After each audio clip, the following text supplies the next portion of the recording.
Bonjour, cousine. Comment tu vas? Je me porte très bien. Alors, la lutte contre la tuberculose ne s'arrête pas au 24 mars. Nous sommes les premiers jours du mois d'avril.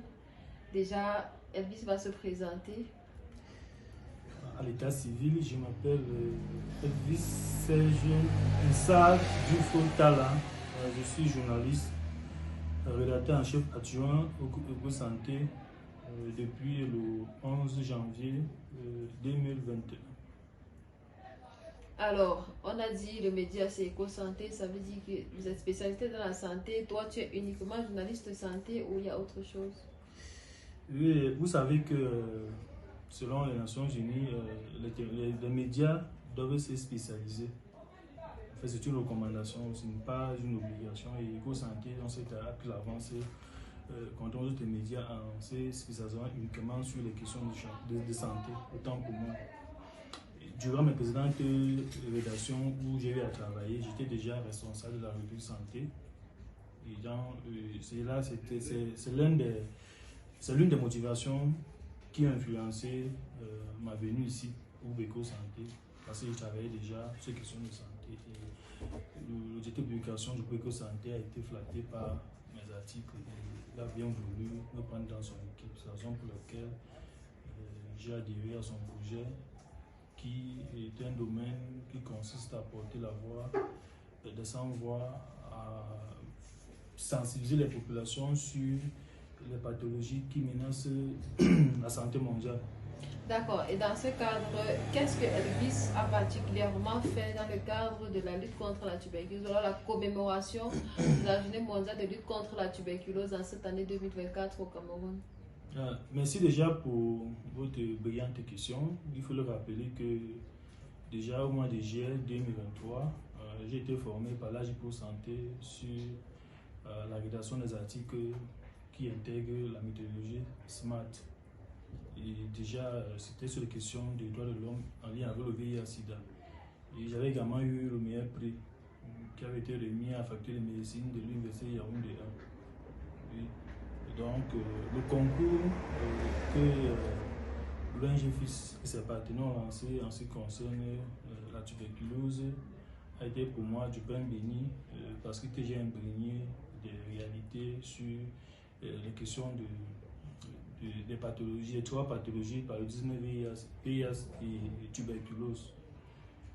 J'ai travaillé sur la question parce que c'est une thématique qui est négligée, qui n'est pas très connue, contrairement aux autres deux pathologies que j'ai citées. Et j'ai voulu apporter ma modeste contribution pour davantage attirer les partenaires et les parties prenantes qui s'occupent au quotidien de cette pathologie, à davantage mettre les moyens, surtout les moyens financiers, pour que cette maladie puisse être éradiquée au Cameroun en 2030. Alors, si on a bien compris, tu sors de la célébration de la journée mondiale de lutte contre la tuberculose comme étant gagnant, vainqueur du concours, voilà, d'un concours de la meilleure plume médiatique, voilà, sur la question du financement de la tuberculose. Qu'est-ce que ça fait donc d'être cet acteur, un point focal de lutte contre la tuberculose maintenant, par exemple pour l'ONG FIS et ses partenaires Stop TB?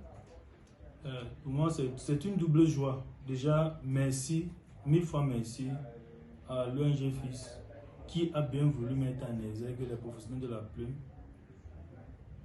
en ce qui concerne la lutte contre la tuberculose.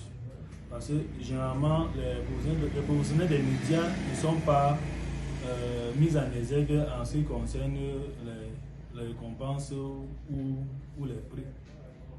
Et donc pour moi déjà, c'est une double victoire.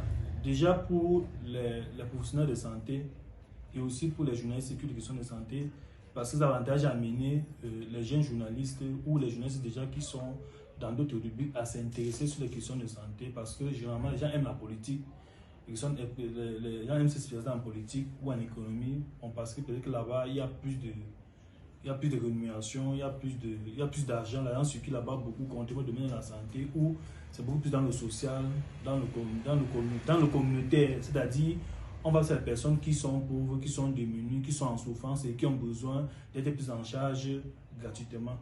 Donc le fait que l'ONG FIS ait pensé à récompenser les journalistes qui au quotidien travaillent sur les questions de la lutte contre la tuberculose va davantage galvaniser, va davantage encourager les jeunes journalistes. Les journalistes sont maintenant sur les questions de santé, davantage s'intéresser sur cette pathologie et à continuer à travailler pour que cette pathologie soit davantage connue et vulgarisée.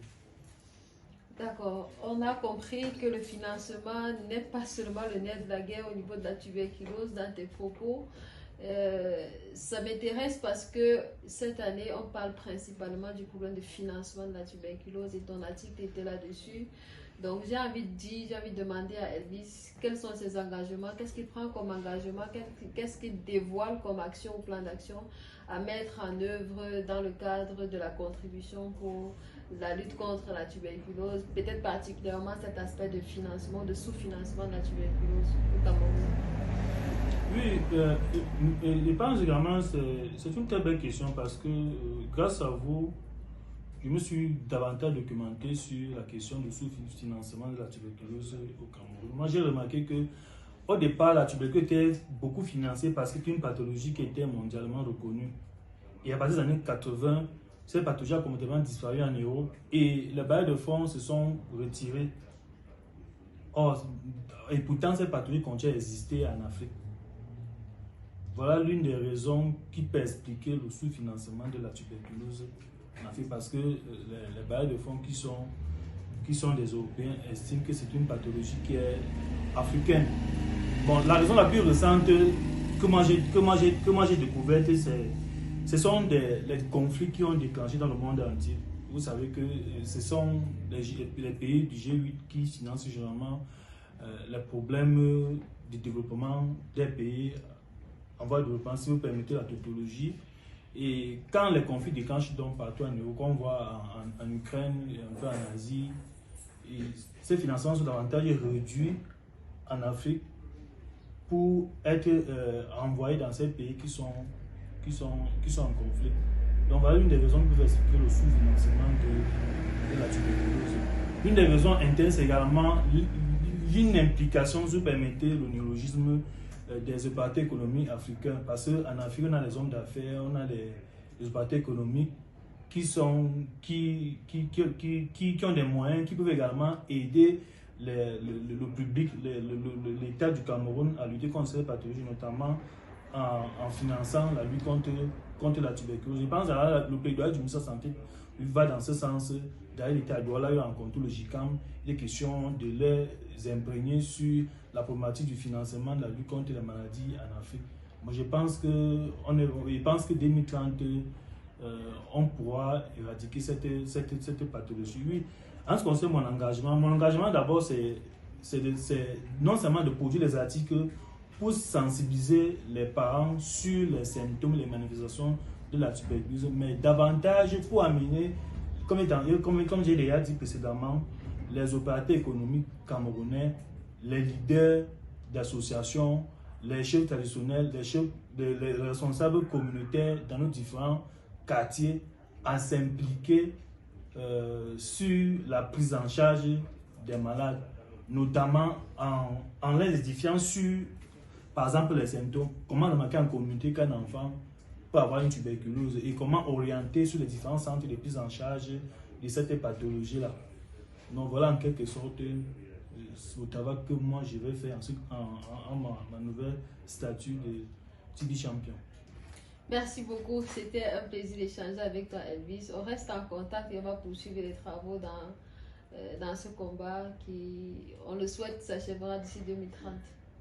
Je vous remercie pour votre temps que vous avez bien voulu m'accorder, ma modeste personne, pour sensibiliser la communauté camerounaise sur cette pathologie qui est une tueuse, mais qui est malheureusement méconnue.